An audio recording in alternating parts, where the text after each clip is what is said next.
Football মানেই আবেগ, football মানেই উত্তেজনা। আর সেই উত্তেজনা যদি হয় দুই মহাদেশের চ্যাম্পিয়নদের লড়াই, তাহলে তো কথাই নেই। একদিকে বিশ্ব চ্যাম্পিয়ন লিওনেল মেসির আর্জেন্টিনা ন্যাশনাল টিম, অন্যদিকে ইউরোপের শক্তিশালী দল স্পেন ন্যাশনাল টিম। আর এই দুই দলের মুখোমুখি লড়াই মানেই সেই ঐতিহাসিক ম্যাচ ফাইনালিসিমা। কিন্তু বড় প্রশ্ন হচ্ছে, ফুটবল বিশ্বের এই আইকনিক ম্যাচটি আসলে কবে হবে, কোথায় হবে, কোন স্টেডিয়ামে হবে? কারণ কিছুদিন আগেও খবর ছিল 2026 সালের 27 মার্চ কাতারের বিখ্যাত লুসাইল স্টেডিয়ামে অনুষ্ঠিত হবে এই ম্যাচ, যে স্টেডিয়ামটি পুরো পৃথিবী দেখেছে 2022 ফিফা ওয়ার্ল্ড কাপ ফাইনালের সময়। কিন্তু হঠাৎ করেই পরিস্থিতি বদলে যায়। মধ্যপ্রাচ্যে ইরান ও ইসরায়েলের রাজনৈতিক উত্তেজনা এবং নিরাপত্তা পরিস্থিতি নিয়ে উদ্বেগ তৈরি হয়। এই কারণে কাতারের নিরাপত্তা ব্যবস্থা নিয়ে প্রশ্ন উঠতে শুরু করে। শোনা যায় কাতারের কর্তৃপক্ষ এমন বড় একটি আন্তর্জাতিক ম্যাচের নিরাপত্তা নিয়ে কিছুটা চিন্তায় ছিলেন, আর সেই কারণেই ম্যাচটি স্থগিত বা পোস্টপোন করার আলোচনা শুরু হয়। এরপর শুরু হয় নতুন করে ভেন্যু নিয়ে আলোচনা। অনেক রিপোর্টে বলা হয় ম্যাচটি কাতার থেকে সরিয়ে ইউরোপে নিয়ে যাওয়ার পরিকল্পনা করা হচ্ছে। আর সেখানেই সামনে আসে এক ঐতিহাসিক স্টেডিয়ামের নাম, সান্তিয়াগো বার্নাবেউ স্টেডিয়াম। ফুটবল ইতিহাসের অন্যতম আইকনিক স্টেডিয়াম। এটি স্পেনের সবচেয়ে বড় ক্লাব রিয়াল মাদ্রিদের হোম গ্রাউন্ড। এই মাঠে হয়েছে অসংখ্য ঐতিহাসিক ম্যাচ, অসংখ্য কিংবদন্তির মুহূর্ত।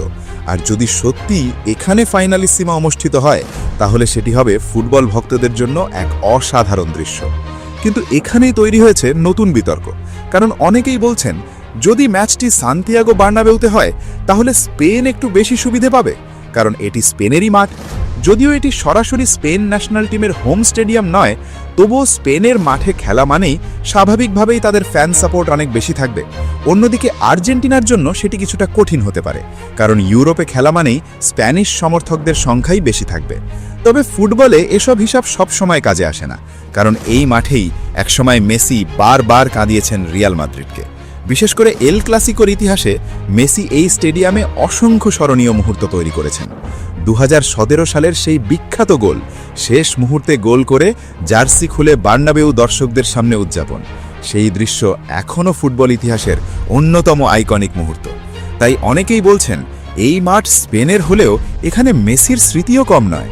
তাই যদি সত্যিই ফাইনালিসিমা এই মাঠে হয়, তাহলে সেটি হবে ইতিহাসের আরেকটি বড় অধ্যায়। কারণ একদিকে ইউরোপের চ্যাম্পিয়ন স্পেন, অন্যদিকে বিশ্ব চ্যাম্পিয়ন আর্জেন্টিনা, দুই মহাদেশের সেরা দল। এক ম্যাচেই নির্ধারণ হবে কে সত্যিকারের সেরা। এখন প্রশ্ন হচ্ছে, ম্যাচটি কি সত্যিই 27 মার্চ 2026-এ হবে, নাকি আবারও তারিখ পরিবর্তন হতে পারে? ফুটবল বিশ্বের অনেক রিপোর্ট বলছে, সব আলোচনা শেষে খুব দ্রুতই অফিসিয়াল ঘোষণা আসবে ফিফা এবং ইউএফার পক্ষ থেকে। যেই ঘোষণা আসুক না কেন, একটা বিষয় নিশ্চিত, এই ম্যাচটি হবে বিশ্বের সবচেয়ে আলোচিত ফুটবল ম্যাচগুলোর একটি। কারণ এখানে মুখোমুখি হবে দুই মহাদেশের গর্ব। একদিকে মেসির আর্জেন্টিনা, অন্যদিকে নতুন প্রজন্মের শক্তিশালী স্পেন। তাই ফুটবল ভক্তদের জন্য এটি হবে এক বিশাল উৎসব। এখন শুধু অপেক্ষা, শেষ পর্যন্ত ম্যাচটি কোথায় হয় এবং কবে হয়। তবে যদি সত্যিই সান্তিয়াগো বার্নাবেউ স্টেডিয়ামেই এই ম্যাচটি হয়, তাহলে 2026 সালের মার্চ মাসে ফুটবল বিশ্ব দেখবে আরেকটি ঐতিহাসিক রাত, যেখানে তৈরি হবে নতুন ইতিহাস। তাহলে তোমার মতে কে জিতবে এই মহারণ, আর্জেন্টিনা নাকি স্পেন? তোমার মতামত অবশ্যই কমেন্টে জানাও। আর ভিডিওটি ভালো লাগলে অবশ্যই লাইক, শেয়ার এবং সাবস্ক্রাইব করতে ভুলবে না।